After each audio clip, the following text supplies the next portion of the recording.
Right, you're welcome to this semi-final. I believe you have been explained too that being a semi-final is a knockout round, which means that every single, like whoever gets the higher mark is the one who proceeds to the finals, okay? So it's a mini final in and of itself. So we expect that we'll be getting the absolute best from each of you, from the teams. So make yourselves proud and make your schools proud, yeah? With that said, let's have your names, please. You just write the team name and the names of the people who are.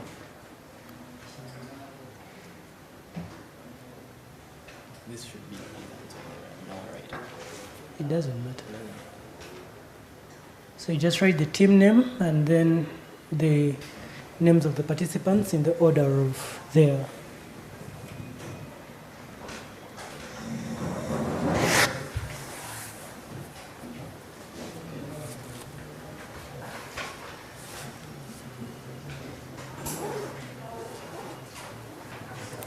Thank you. Thank you.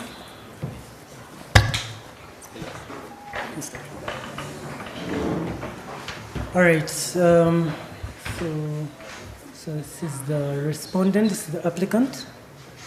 Right. All right, let's hear from the applicant, please.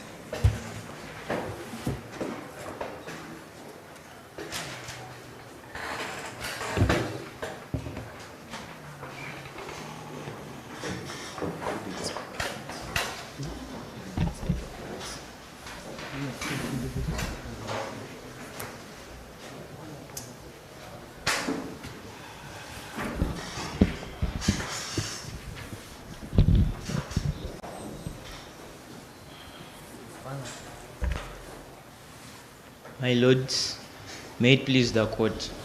My name is Higa Eric, and I will be presenting alongside my co-counsel, Roman Asmerum. Our obligation today, in court today, is to represent the applicants Grace, Nambuya, and Samuel Katumba. My obligation within 10 minutes of this court's honorable time is to present on issue A, and within 8 minutes of this court's honorable time, my co-counsel will address issue B as well as say our prayers. My lords, we reserve 2 minutes for rebuttals. My lords, before I present, I seek leave of court to present my opening statement. Please. Within your time. So my within lords, the time, yeah. In a world that should have embraced their disabilities, these children were made to suffer for it. This case is about justice for children whose only wrong, whose only crime was being disabled. The issue I'm obligated to address today is whether the exclusion of children into separate alternative classes and the additional financial burden imposed onto their families was a direct violation of Articles 21, 30, and 35 of the Constitution of the Republic of Uganda and amounts to discrimination and denial of equal access to education. The applicant submits that it is indeed a violation, and to that we have two heads of argument. The first about the right to education, but secondly, about the right to equality and freedom from discrimination. My lords, on the first head of argument, which is the right to education, this right is provided for in Article 30 of the Constitution of Uganda and Article 13 of the International Covenant on Economic, Social, and Cultural Rights, interpreted under General Comment number 13, paragraph 6, by the Committee on Economic, Social, and Cultural Rights. It provides... What is the probative value of that General Comment before this court? And, Pardon? What is the value of that General Comment as a source of law, because you're relying on it, right? Yes. So what's its weight before this court? I'm very much obliged to answer your question, my lord. General comments are interpretations within the respective committees that are interpretatory to international instruments by which we are bound as a nation. That is the significance of this general comment. Please. It provides a four-part test. and His Lordship has asked what is the value of that particular comment. Like, you know, should this particular court strictly follow it? Is it, you know, do you get the question? Does it bind the court? Does it give the way that you cited the Constitution, right? Yes. So this general comment and even the covenant that it interprets, what are they on the same value base as the Constitution, for example? No, my lord. Okay. But Uganda is ratified. Uganda as a republic is ratified to this international instrument, and therefore general comments that are interpretative to this international instrument are something that should be considered in this case, because we are bound to those international instruments. Perfect. If I may, the 4-part test includes, first of all, availability, accessibility, adaptability, and acceptability. I'll be addressing accessibility first of all. Under this part test, education should be physically, economically accessible to everyone without any sort of discrimination whatsoever. Secondly, on adaptability, methods of teaching should be flexible to the needs of diverse learners and changing societies. My lords, these principles were violated as evidenced in paragraphs 8, 9, and 10 of the facts. I will address the issue of excluding them into separate alternative classes. Much as the side of the respondent is going to come and say this was to help them to better address their needs, we contend that separation into separate classes is actually segregation and does not amount in whatever logic to helping these students. So what would the alternative be? The alternative would be trying to come up with more reasonable means of reasonable accommodation to help these students study along with their fellow peers. Such as, could you give us some examples? Has such a matter ever come up anywhere in the world where they were faced with a similar problem and they had a much more accommodative way of handling it, and how did they handle it? So guide this court so that we can know that you're not misleading it. Yeah.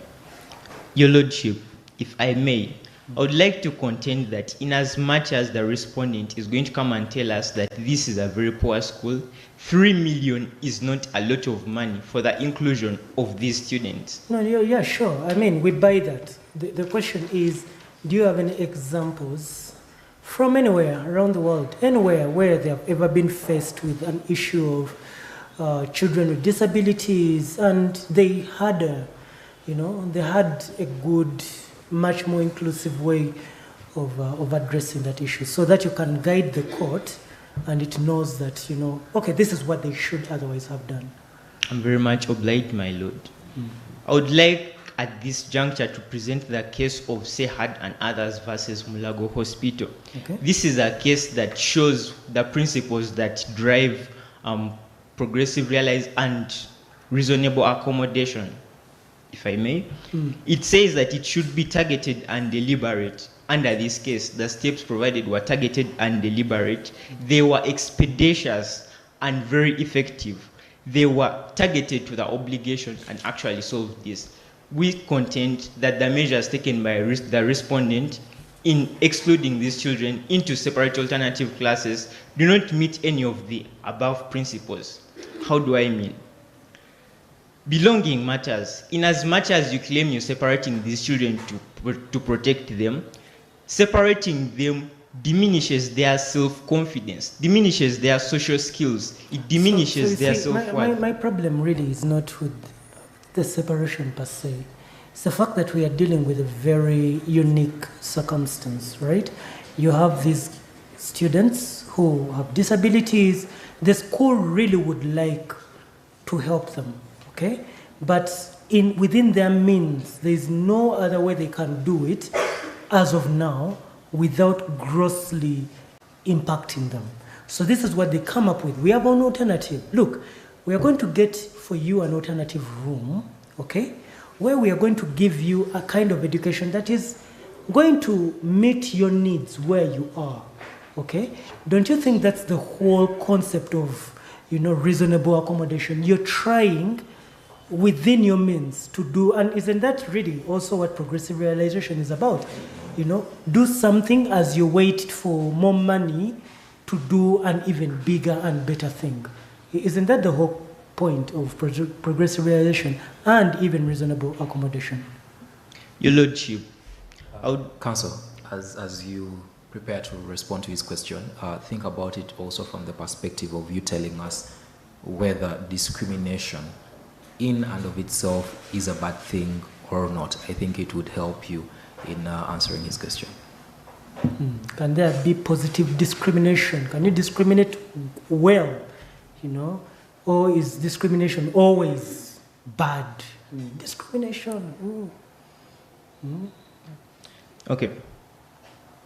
So I'll be addressing the issue of discrimination and the fact that there is progressive realization and reasonable accommodation. Discrimination, freedom, right to equality and freedom from discrimination is a civil political right. What that means is that it cannot be progressively realized. It must be achieved immediately. The issue we have as the applicant in today's... Do you have an authority for that? That's a very strong statement you've just made. Do you have an authority for that, perhaps? Yeah. According to Article 13, according to Article 1 actually, of the International Covenant on Economic, Social and Cultural Rights, in Articles 1 and 2, it's stated that rights like discrimination cannot be progressively is that realized. In the ISSA? Are you sure? Because you seem to be quoting the wrong law. You said it's a civil and political right. I believe you probably are referring to the sister covenant to the ISSA. Isn't that what you're referring to? My apologies, my lord. So which is the correct law? ISSA. Article 2, Clause 1. But I've just told you that ISSA would be the wrong law. Okay. ICCPR. Beautiful. What is it in full? International Covenant on Civil and Political Rights. Okay, please proceed. My lord, why is it that discrimination is a very bad thing in and of itself? I want to begin, if I may, by citing the law, and I'll move on to the reasoning.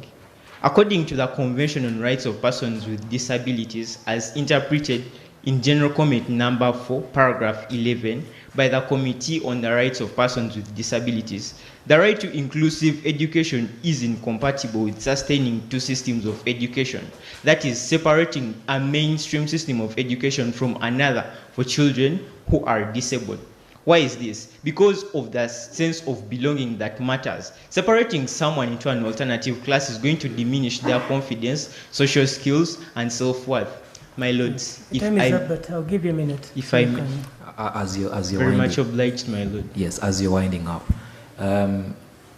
does the ICCPR, ISSA, and even the Constitution of Uganda, do they recognize affirmative action? Do they? Yes, my lord. Is affirmative action also a form of discrimination? Positive discrimination, which is not regarded as discrimination, according to the... Not regarded as discrimination? What is your definition of discrimination? Discrimination is differential treatment on grounds of race, gender, economic standing, religion. Yes, and so if we are positively discriminating this particular group on all those grounds, perhaps, is it not discrimination in itself?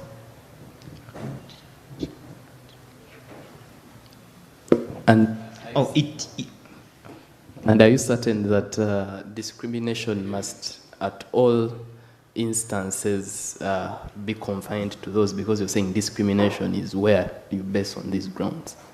Because yes, because my understanding of Article 21, which you've been citing, it reads that no one shall be discriminated on grounds of, meaning discrimination is different, but what is banned is that which is on those particular grounds you list. I want to begin with your lordship's question. why is differential treatment in a positive way not regarded as discrimination? According to the Disabled Persons Act. Huh? Which act is that? You mean the Persons with Disabilities Act? Thank you very much, my lord. Sure. Yeah. According to the Persons with Disabilities Act, it is stated that it may not be regarded as discrimination if at all the conditions are reversed. We regard it as discrimination if the acts are affecting the disabled person. However, if differential treatment is given to a disabled person and not given to a person with full ability, that will not be regarded as discrimination. If I may move on to your lordship's question. Your lordship, it is stated under Section 4 of the Children Act, subsection 1J, that prohibits discrimination on grounds of disability. That means that even though I've not mentioned disability among the above stated grounds of discrimination that I've mentioned, it is still regarded as a form of discrimination by various acts, by various sources of law, and we contend that it should be considered in this case. My lord, if I kindly request for 1 minute to tie up my issue. No, 30 seconds are enough. 30 seconds. Actually, thank you. Thank you, my lord. We contend that separate classes reinforce differences and strengthen stereotypes of discrimination, which further entrenches the problem. It doesn't fix the problem, which is not the children. It doesn't fix the society. Children's development doesn't pause. That means even though they come and tell us that they're going to progressively realize this, the damage is going to be so substantial. My lords, in light to these submissions, we pray that this honorable court will hold the respondent accountable for violating children's rights. We pray that they'll find them accountable for causing permanent damage for 3 good years to these children. If I may be of no further indulgence, my lords, I seek to yield the floor to my co-counsel. Please. Thank you.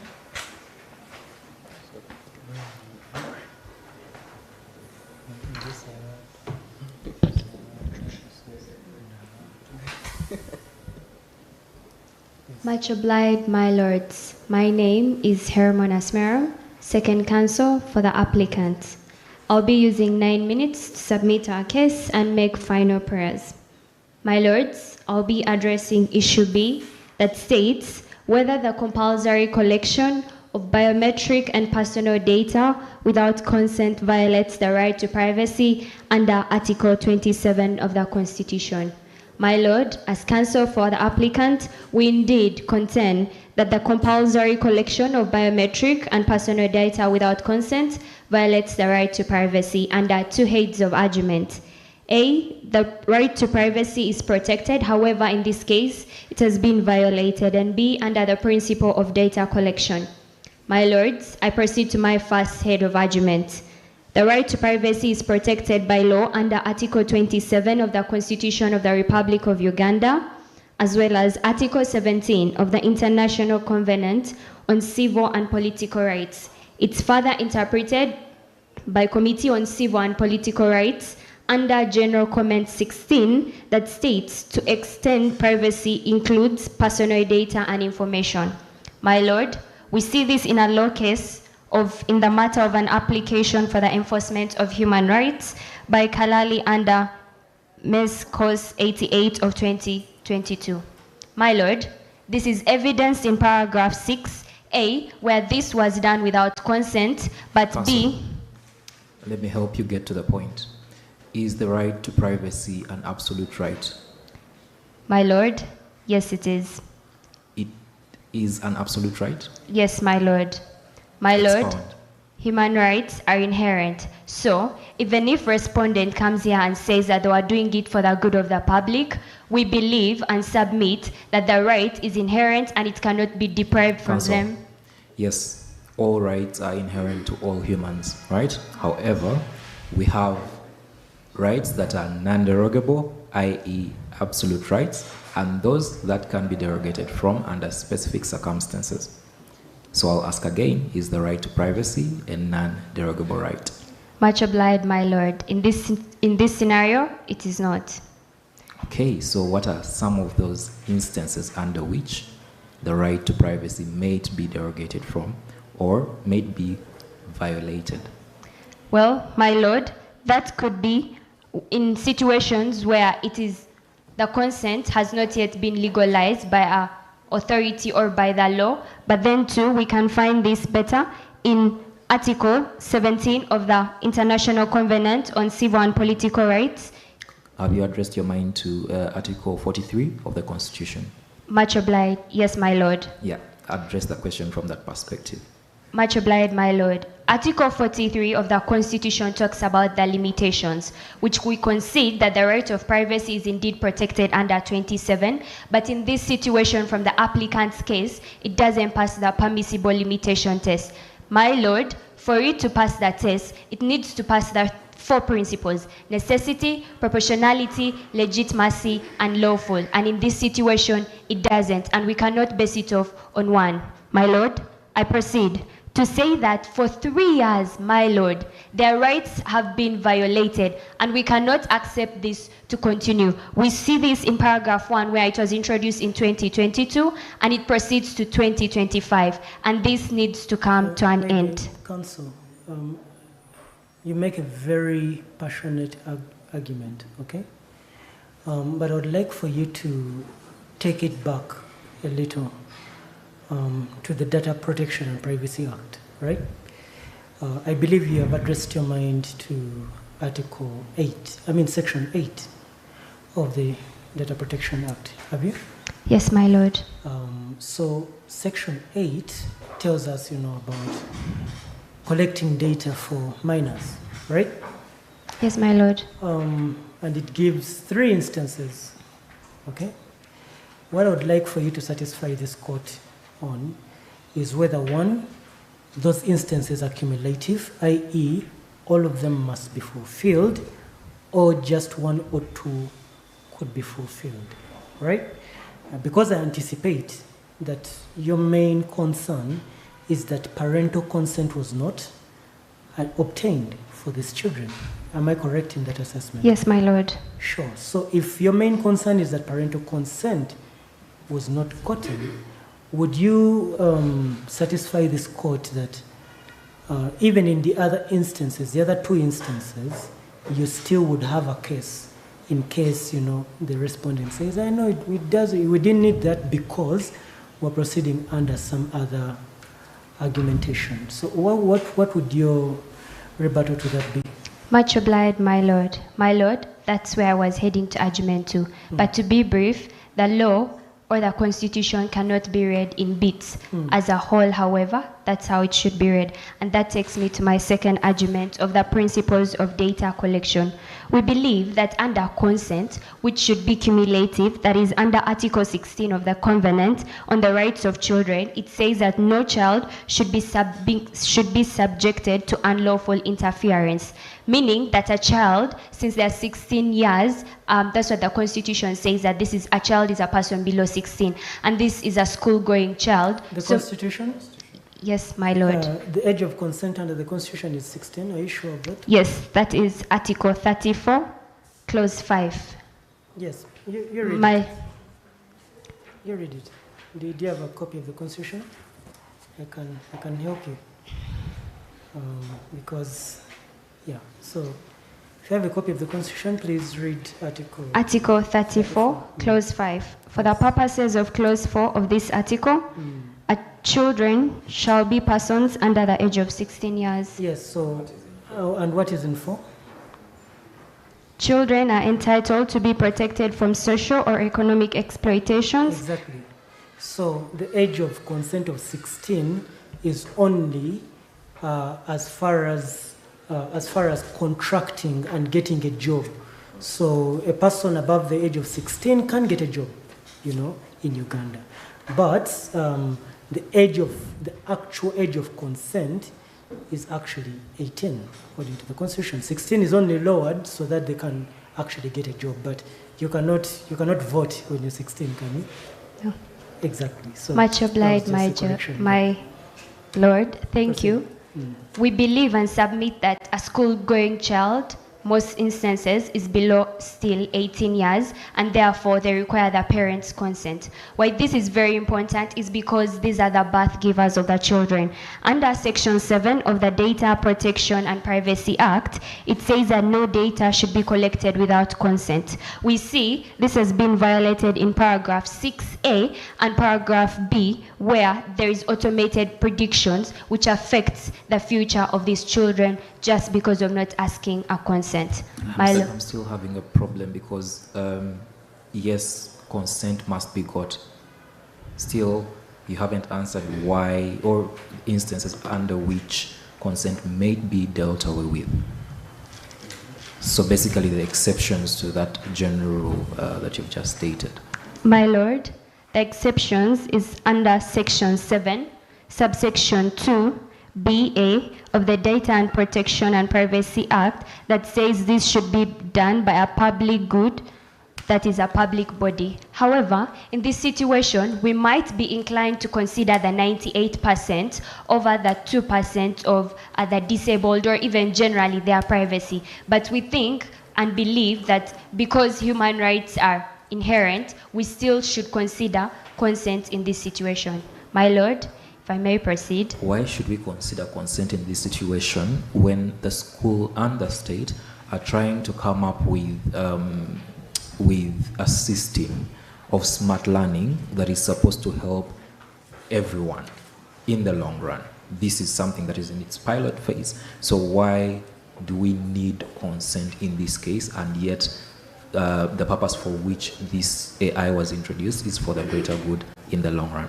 My Lord, we submit that consent is important in this, even if it's for the good of education, because of the two principles of data collection that I had stated earlier. That's the non-infringement and security and confidentiality.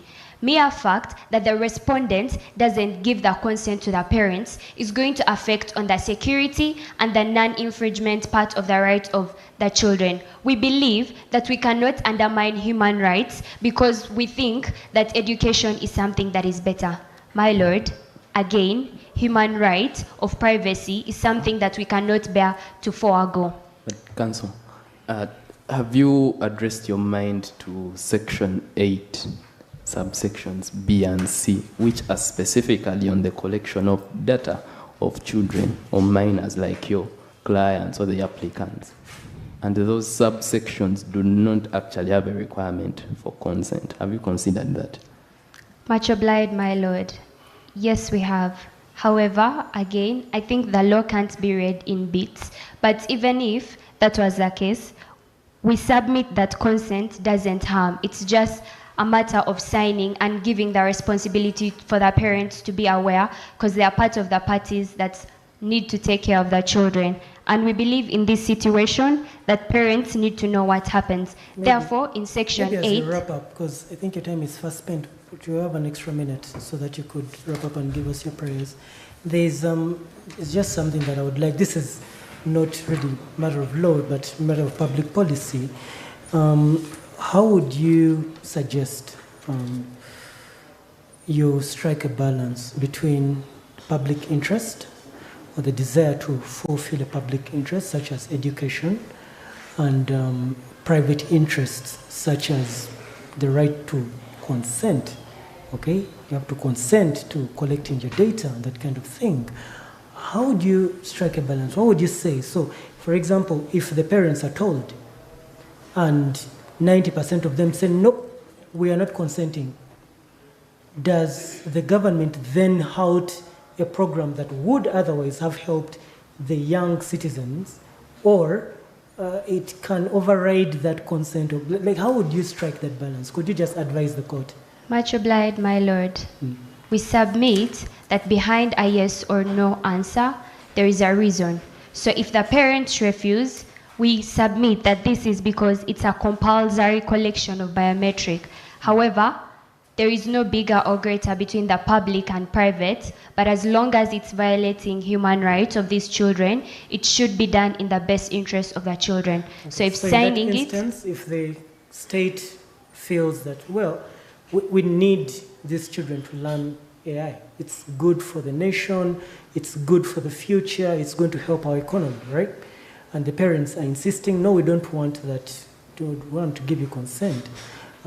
Would you say that the state would be correct in that instance to, override their consent and nevertheless do this thing that is in the public good? Much obliged, my lord. As applicant, we do not say that provision of education or study of AI is bad.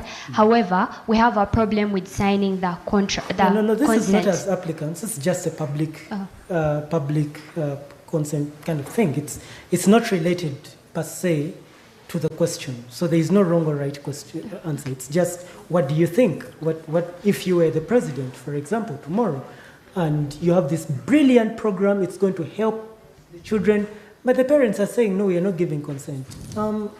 What would you do as a president? You resign and say, okay, people power. I'm not going to proceed. Much obliged, my lord. If there are no harms in it, then I believe that majority of the citizens within the country would agree to it, because after all, every individual wants the best. Well, if they don't agree, I believe still behind a yes or a no, there is a reason as to why. So you'd let them have their way, right? If it's affecting their human rights again. Okay. Well, that's a very politically correct statement. But okay, let's hear your prayers, please. Well, if I may proceed, my lords, I make our final prayers and say that we pray that the court makes a finding that the nature of which the data was collected is a violation to the right of privacy.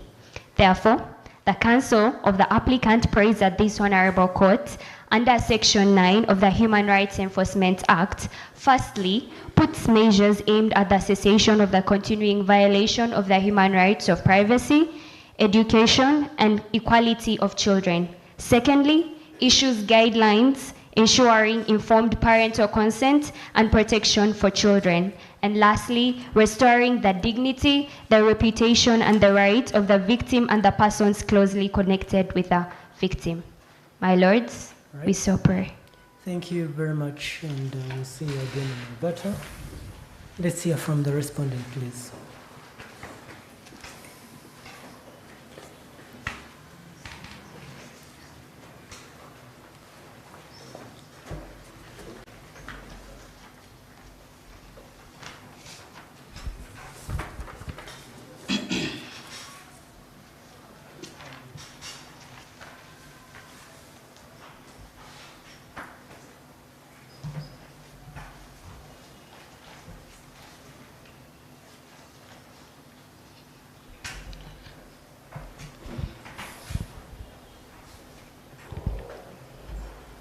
Much obliged, my lords. May it please this honorable court, counsel for the respondents, Hussein Kabogoza, appearing jointly with my land counsel, Eton Bright, for the respondents in the case of Nakaseke Bright Future Secondary School versus Samuel Katumba and Grace Nabunya. My lords, this case raises fundamental questions on how Uganda can lawfully and progressively integrate technology and into education while upholding constitutional rights, given the fact that we live within a growing digital ecosystem. My lord, I beg that this court is alive to the fact that this is an exceptional case where we are dealing with a pilot project.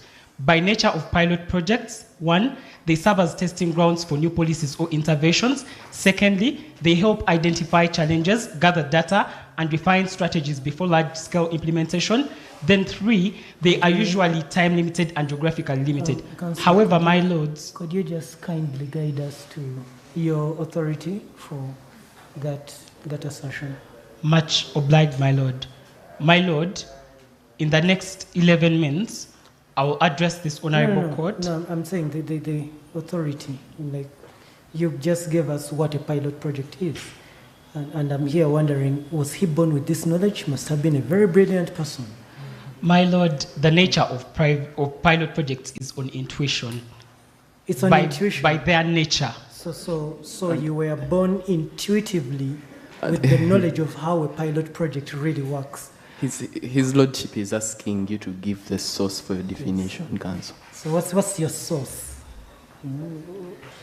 In easy language, or Jawa? Because you could lie to the court and you mislead us. You tell us pilot projects, we don't have any idea. My Lord, much obliged, my lords. I beg to maintain the position of intuition and basic understanding of pilot projects in and of themselves. Okay, maybe just to guide you. So in the future, courts of law do not really work on intuition. Yeah, they work on law and authority. So you need to have an authority for what you say. Otherwise, they could also come here and take us on a wild goose chase, something, and they say, well, intuition. So intuition is not a source of law. Yeah, you would need to have an authority, something that affirms what you're saying. But please proceed. Thank you for that guidance, my lord. My lords, I beg that in the next 11 minutes, I address this honorable court on the issue on whether the measures taken for children with disabilities, including alternative classes and optional specialized devices, represent reasonable accommodation and progressive realization within the school's financial and technical limits. And my co-counsel will address this issue, this honorable court, on issue 2 and our prayers. As a guide to my submission, my lord, allow me to argue under the following heads of argument. The first on whether the actions of the respondents amount to reasonable accommodation and progressive realization. The second on whether the Smart Class AI program enhances rather than violates the right to education under Article 30 and 21 of the Constitution of Uganda. My lords, I beg to go on to my first head of argument on whether the actions of the respondents amount to reasonable accommodation and progressive realization. Counsel, before you move on to your argument, you opened with a very interesting statement on how we are in the digital age and we have to move forward basically with technology. And I hope that you're going to address this as you make your arguments. Should we embrace technology and the digital age at the expense of people's rights? My lord, as a guide to my submission, I'll prove on principle, the principle of progressive realization and the principle of reasonable accommodation as a guide to the pilot projects to prove that indeed the adaptation to the digital space shouldn't actually necessarily be to outrightly excluding the rights of human beings. My lord, as a guide to my submission under this set of arguments, the applicants contend that separation into separate classes is segregation. They say that this reinforces the differences. My lord, the question to this court then is, the alternative of leaving these learners within the same system, does it then actualize the right of the applicants to non-discrimination? My lord, if at all Grace Nawunya and Samuel Katumba are left within the same system, we should not run away from the fact that they are individuals with disabilities and cannot actively use the Smart AI program just like the rest of the students. That then exposes them to more discrimination. But then secondly, my lords, under Article 21, subsection 3 of the Constitution of Uganda, discrimination is treating individuals differently. My lords, on the basis of discrimination, that's why we are guided by Article 32 of the Constitution of Uganda that permits affirmative action. That article permits us to treat individuals differently if at all we are then to empower them within that regard. Yes, my lord. Perfect point on affirmative action. Yes, my lord. Do you believe that putting these two students in a separate class with outdated material is in fact affirmative action? My lord, according to paragraph 2 of the Statements of Facts, the pilot program is supposed to integrate AI learning into education. The alternative is leaving these students out of the system entirely. Do you believe that by giving them outdated material and putting them in a separate class is affirmative action? My Lord, according to paragraph 9, the outdated material supplemented with the AI information, we believe that is affirmative action. Does supplementing it with the AI make it any less outdated? My Lord. And is the education then at the end of the day helpful? And if it is, then also address us on why you then decided that you will not have their results as part of your school's national records. Much obliged, my Lord. My Lord, on the first part of your question, on whether it is affirmative action or not. My Lord, affirmative action in this sense is ensuring that these learners can actually get the quality education. In this particular case, they are taken to an alternative learning room where they are not only taught with outdated learning material, but are also given AI assistive help. Even the individuals within the general learning room don't only use the Smart AI program. My Lord, the program or pilot is not there to substitute the existing mechanisms of teaching. It is there to supplement them. That is why we believe there is affirmative action into allowing them to make their education better when you put them in an alternative learning room where they are given due attention, since they are children with disabilities, to ensure that they actually get the quality education at the end of the day. Your argument, therefore, is that indeed the students with disabilities are in fact receiving the same quality education that their colleagues without disabilities are receiving. Is that your argument? No, my Lord. So what's the point of the disparity? My Lord, my point of argument is that since it's the disparity between the education that the students without disabilities are receiving and those with disabilities are receiving, why is there a difference between these two? There is a difference because this is a pilot study, my Lord. We are still trying to fully actualize these individuals that are disabled and integrate them into the system. That is why the disparity exists, my Lord. And that takes me back to the original point that I made. Should we embrace technology and whatever it is that you're presenting us today at the expense of the rights of other groups of people in society? No, my Lord, that should not happen. But if at all the embracing of this technology does fulfill the principles of reasonable accommodation, as I'm going to submit under my heads of argument, and progressive realization of rights, then we should actually do embrace this technology. My Lords, the limitations of rights under domestic constitution and international human rights jurisprudence are alive to Article 35, read with Article 32, read with Article 43, alive to the ICESA Article 2, subsection 1 and subsection 3. My Lords, Ugandan and international jurisprudence recognizes 4 cumulative elements that amount to the lawful and legal test for reasonable accommodation. The case here, my Lords, is in 2022 in the case of Kalali Stephen versus Attorney General. The first element, if this court permits, is on individualization. Did the actions of the respondents actually cater for the element of individualization? My Lords, on individualization, the action must address the needs of a person. My Lord, that the fact that these individuals, according to paragraph 9, they were taken to an alternative learning room, we submit that it actually then addresses their needs as individuals because, one, you give them the due attention, but then secondly, you're able to allow them to fully to realize and make sure they do not suffer from the outright discrimination they would suffer into the general room. The second, my Lords, is on effectiveness. The adjustment must enable actual participation in education. My Lords, we submit that according to paragraph 9 of the statements of the facts, they were not only taught with outdated content, just like the applicants might allege. They were given assistive AI information, and we submit that this So paragraph 9, I think you're reading into it what does not in fact exist. Because when you look at paragraph 9, it says that they were taught with both AI-generated material, okay? Yes, my Lord. And some outdated textbooks. Yes, okay? My Lord.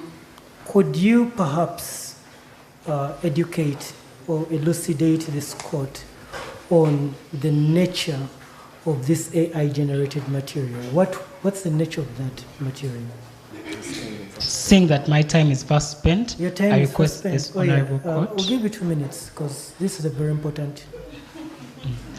Much obliged, my lords. I beg that you repeat the question. Yes, I've so interrupted. could you explain to this court the Yes, my nature lord. of this AI-generated material? What was that material exactly? What was the material? Yes. What's the nature of that material?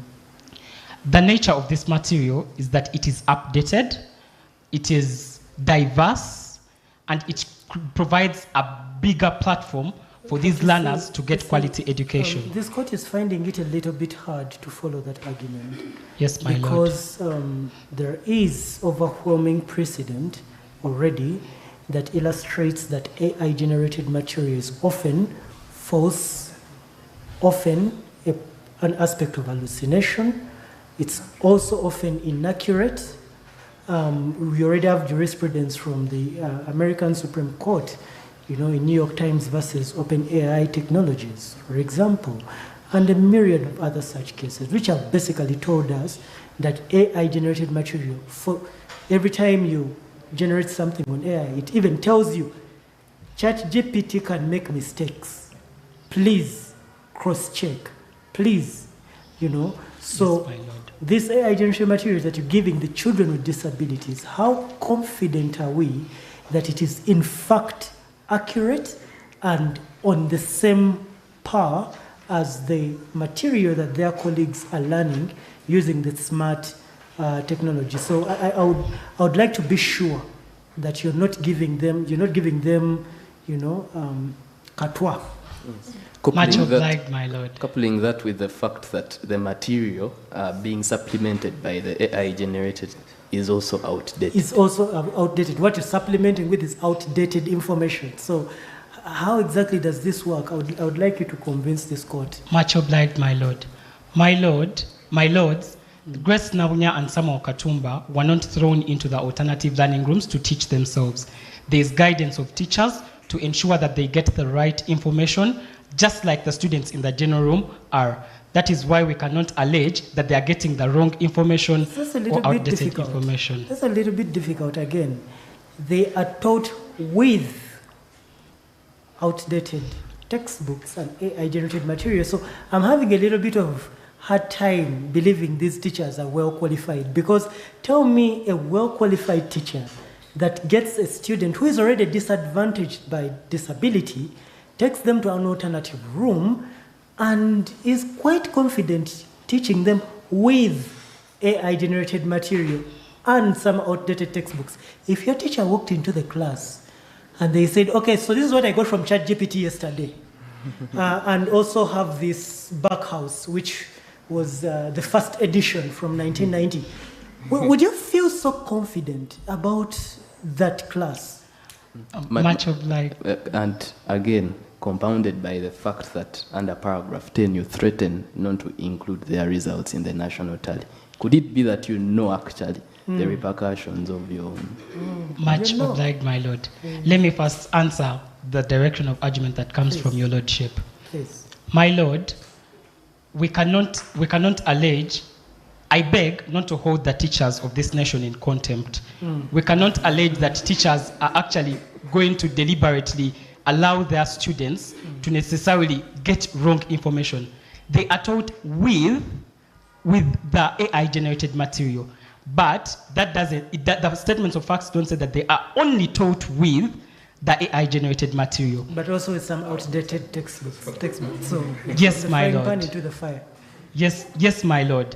But we beg to submit that definitely there is guidance of qualified teachers. Nakaseke Bright Future Secondary School is a government-aided school. Definitely the government has provided quality teachers. So you're very confident about what the teachers are doing. Very confident, Then my why lord. aren't the results being put in the national tally? In fact, the reason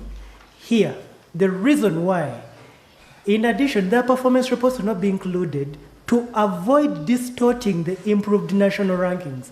That means you know very well, your very qualified teachers know this, that if they should include these students' the results are going to go down. So they know that they are not really delivering as well as they really should. Don't you think so? Or maybe they're overwhelmed. The court can take cognizance of the fact much obliged, my lord. My lord, I beg to submit that the reason as to why we then don't include the results of these students within the national rankings is basically because the education they are getting is still under progressive realization.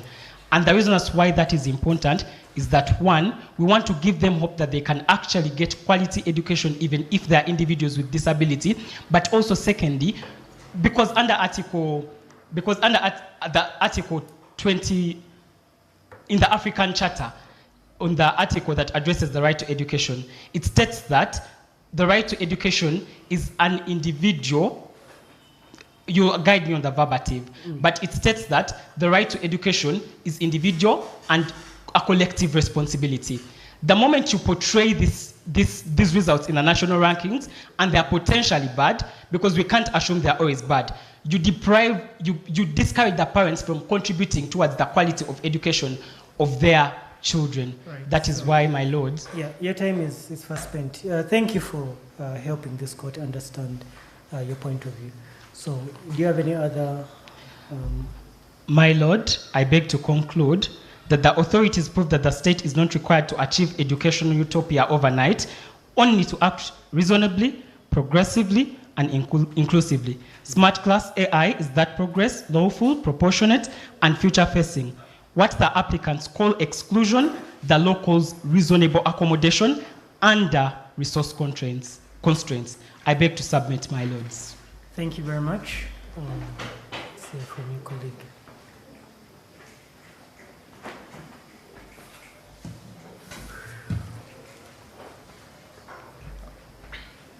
Much obliged, my lords. As previously introduced by my co-counsel, my name is Eton Bright, counsel for the respondent, Nakaseke Bright Future Secondary School. My lordships, the respondent school submits that the policy of collecting biometric data is necessary and proportionate in achieving a legitimate aim. As a guide to my submission, I will argue under the following heads of argument. Number one, the collection of data from these applicants serves a legitimate aim. Secondly, the collection of this data is necessary for the achievement of this legitimate aim, and measures were proportionate. My lords,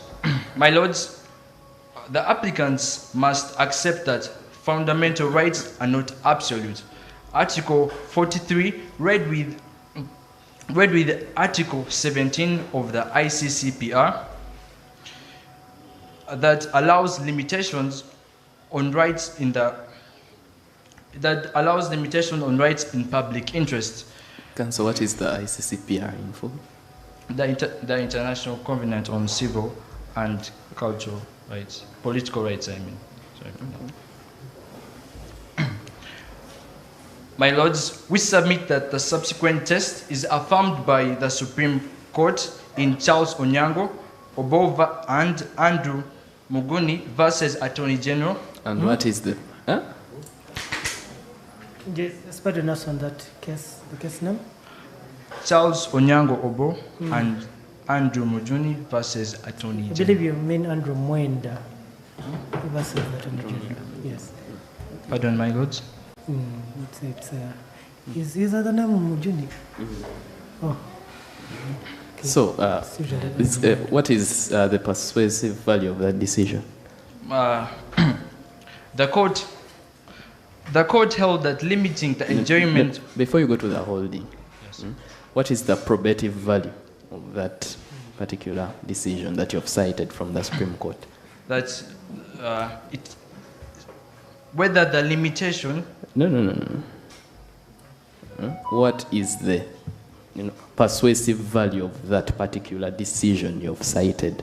That is different from me asking you what is the holding or what was held or what was the issue. Does the decision bind this court? Does it not bind this court? Can this court, how should this court look at that case? Basically, that's what my colleague is asking. My lords, the court should look at this case that limitation is acceptable and demonstratively justifiable. True, we understand that. The real question is, again, does the decision you're citing, does it bind this court? Or can this court just gain from its wisdom without it really being binding on it? Or like what exactly is? It's an important decision, by the way. Are we obligated? Are we obligated as this court to follow the ruling in that decision, or is it just persuasive and we made we can depart from it? We can depart from it. It's persuasive, my lord. You're certain? May I proceed? The court held that the limitation and enjoyment of freedoms is an exception and only in... So maybe just to guide you, so it's not persuasive, it is in fact binding because it was passed by the Supreme Court and you're in the High Court, and the High Court is bound by the decisions of the Supreme Court. So that's just for educational purposes. But please proceed. My lords, we submit that the security of national education, of a national education program is such an exceptional case. My lords, we contend that Nakaseke Bright Future Secondary School, as made in paragraph 1 of the facts, is a government-aided school. So the actions of the respondent of collecting biometric data helps in the execution of a government obligation, that is... Council, the data was necessary, the amount of data collected was proportional to what was required, etc. Yes. Let's say we agree to that. Yes. Was the data collected legally? Yes, my lord. Yes? My lords, we submit that while the applicants cite Section 8 on minors' data, Section 8B of the Data Protection and Privacy Act explicitly permits the processing which is necessary for the purpose of performance of duty by a public body under the law. My lords, and in this case, you want to convince us that what you were doing was in fact a public body exercising its power or role, and hence it should do away with the obligation to get consent. Yes. Okay. My lords, we submit that the school's core function is to deliver high quality education.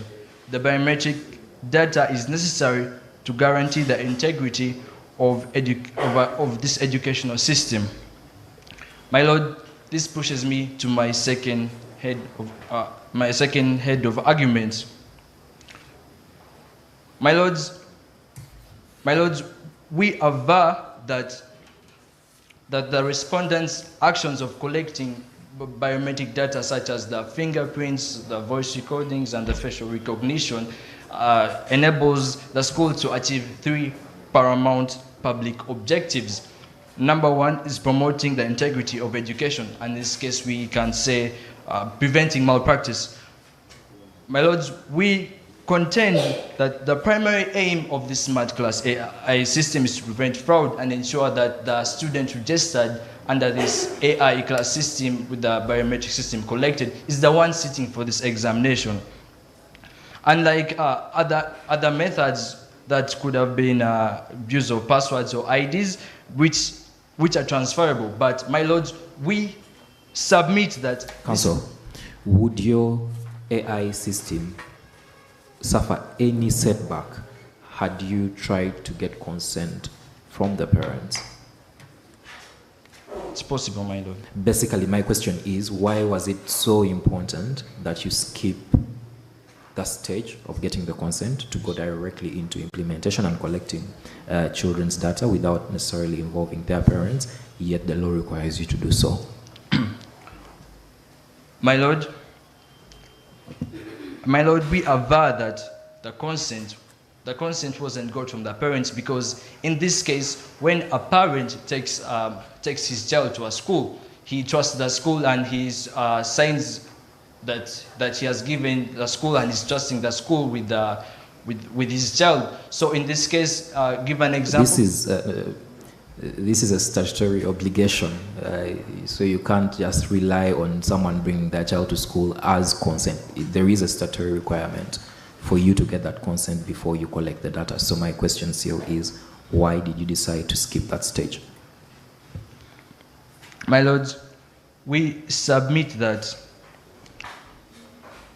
the respondents skipped the part of receiving consent from the applicants, because it's the school's obligation to promote education and integrity through the implementation of the smart class AI system. That's why consent in this case cannot. Let me ask you a similar public policy question, right? So the government, you have this AI system. You believe the AI system is good for students, right? Yes. You go explain to the parents and they have very serious concerns about it, okay? What would you do as the state? I beg this honorable court to repeat the question. You have an AI system in this instance, okay? It's going to help the students. You go, you bring it to the public, and the public outright rejects it. They say, nope, we are not allowing our children. You explain to them, because consent means you explain everything you're going to be doing with this data. Yes. They realize that the risk outweighs the reward, and they decide, no, we don't want it at all. What would you do as the state? As a state, I would go on to implement it. So you would override public will? You would force a program on the public that it has rejected? For the greater good of the public, as implementing public interests. So who would determine this greater good if the public says we don't want it? So you would say, no, it's for your good. It's for your own good. We are going to do it either way. Do you think that if you did that, you would still be within the ambits of the rule of law? Or you'll be ruling by law? I request this honorable court to repeat the last No, question. it's a rhetoric question, really. If this court decided to follow what you're saying, and the public rejects it, you still insist they're going to take it, okay? Would you still be within the ambits of the rule of law, or you would now be in the territory of rule by law? Rule by law. Oh, so you are asking this court to basically endorse pure dictatorship and rule by law. The people reject it. Nope, I'm going to do it either way, because I can understand for all of you guys don't know what you're missing. My lords, I would like to refer to the case of Onyango Obo versus Attorney General, 2004. I hope it helps you. Yes, it does. Please. Privacy, in this case, privacy is not absolute. Reasonable restrictions are valid in public interest. Yes, reasonable restrictions. Yes. And there is a 4-part test that case gives. A 4-part test to show that indeed that reasonable restriction criteria has been reached, okay? So could you address this court on that 4-part test? And how exactly does your state fulfill that test?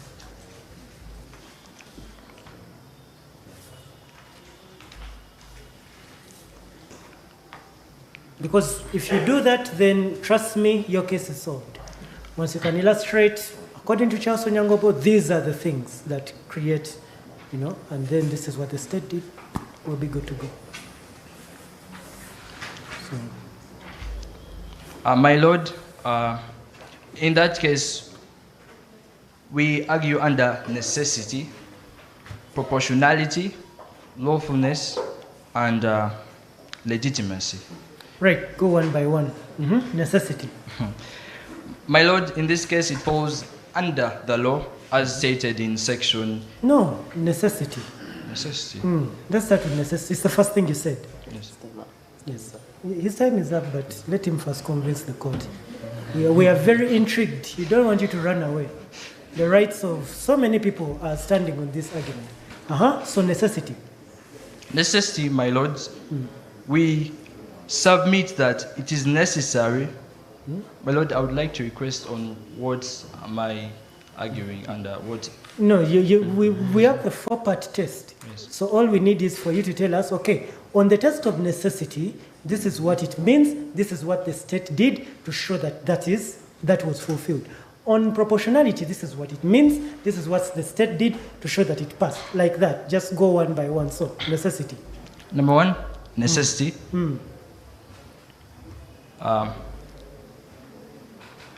The respondents admit that in such a case, it is necessary to infringe on these laws. My lord, I'd like to admit that the data is necessary to improve the education system. Two. So you must get this data. If you don't get it, the system is not improved. Yes. That's the argument. Yes. And in this instance, you have already excluded 2 persons with disability. So whatever system you're improving, it doesn't have their data, does it? So you're improving a system with the data of able-bodied people. I wonder exactly how that system will cater for persons with disabilities whom you already admitted that you discriminated against, but in a positive manner because it was good for them. Okay? To have, so you get where I'm going? Yes. So, proportionality. Proportionality, my lords, we submit only the required information is collected. Okay. And in terms of being lawful, No. You haven't told us. So, how exactly did you fulfill? Yes. the For test of instance, proportionality? under paragraph 6A, you list the data collected, but you only explain facial recognition, which you use for attention, under paragraph 5. So, doesn't that mean the other data you collected is excessive?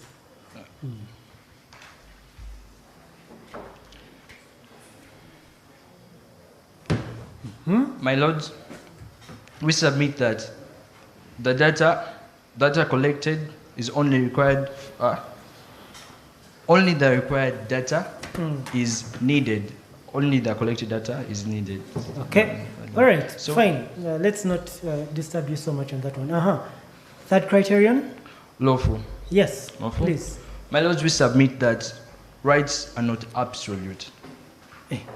That in this case, Lawful means that there is a law that provides for collecting that data. yes. So, Which law is that? which law is that tells you should collect that data? That's section 8B of the Data Protection and Privacy Act, my lords. Section 8. B. Yes. Okay. That explicitly permits the processing when it's necessary for the purpose the purpose of performance of a duty of a public body under the law. And which duty is that, and under which law? The duty is the legitimate aim, which is integrating, promoting education, that is under Article 30, that every individual has a right to education. Okay. And lastly? Legitimacy. Legitimacy, yes. That we submit that improving education is in public interest. Now you've gone back to the first one. Legitimacy simply means that in a free and democratic society, this is what would ordinarily have been done. It's a test of legitimacy. So, tell us exactly in which country, in which polity, in which case has this kind of thing ever been done and it was accepted to be the correct thing to do. You just give us an example and you're good to go. My lords, I would refer you to the case of Charles Onyango Obo and Andrew Bujuni Was versus... there collecting of data in Chelsea Nyongobo? No, it's there is a legitimate purpose. No. Legitimacy, it has to be specific. So in this instance, it's data collection, okay, of minors. So all you have to show us is that in this case, or in this country, or in this place, this indeed happened, okay? And it was found to be okay, it was found to be fine, there's no problem with it. That's all you have to do. And once you do that, your case has been properly solved. So do you have an example where anyone, anywhere, in any country has ever processed the data of minors without parental consent for an experimental project, and any law body found that that is okay to do? My lords, we submit that we don't have any case. Oh, okay. That's very sad, because this court would have been very, very happy to get something on which it can lodge. Could you please give your prayers? My lords, we submit under our prayers that the actions of the respondent Nakaseke Bright Future Secondary School was at achieving a legitimate aim, and that was promoting and integrating education. For issue A, we pray that this court declares that the Smart Class AI program lawfully promotes the right to education under Article 30. And secondly, we pray that this court finds that the measures for learners with disabilities constitute reasonable accommodation. And for issue B, that this court declares that the lawfulness of the collection of data as it is necessary, proportionate, and serves legitimate aims of promoting education. And thirdly, we pray that this court dismisses any deletion order, that no data collected from the students must be deleted, because it plays a very instrumental role in further integrating AI into the learning of students. I beg to submit. Thank you very much, Counsel. Could you have rebuttal quickly so that we can... 2 minutes. You had reserved 2 minutes, right? Please.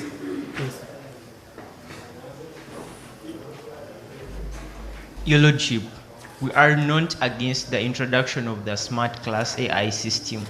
We simply contend that this system has excluded and discriminated against our applicants, Grace Nambuya and Samuel Katumba.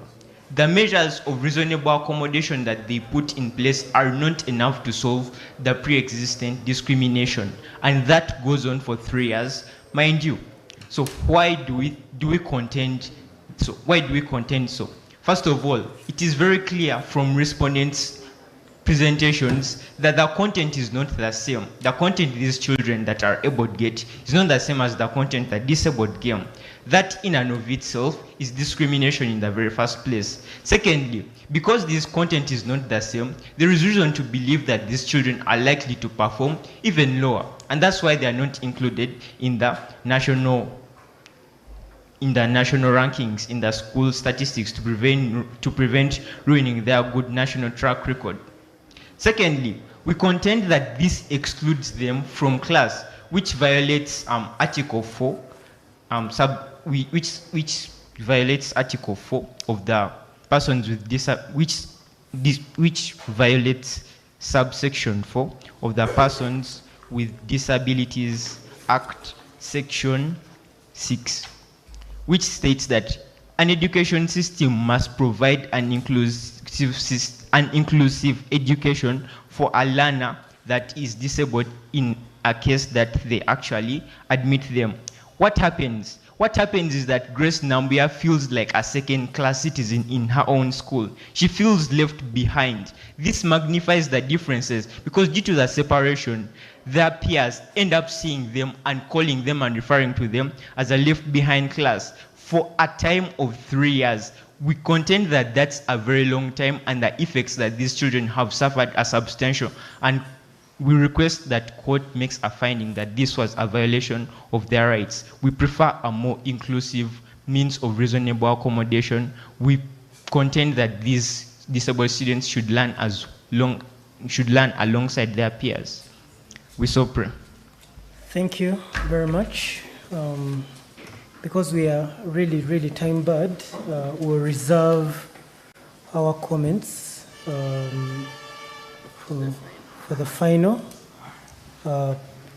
So I think I would pray that this court now gets dismissed so that we can prepare for the next round.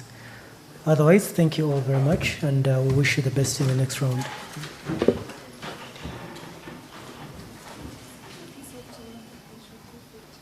Oh yeah, we've been informed that there is tea for you, so yes, so please step out. You can go for tea, and you have that.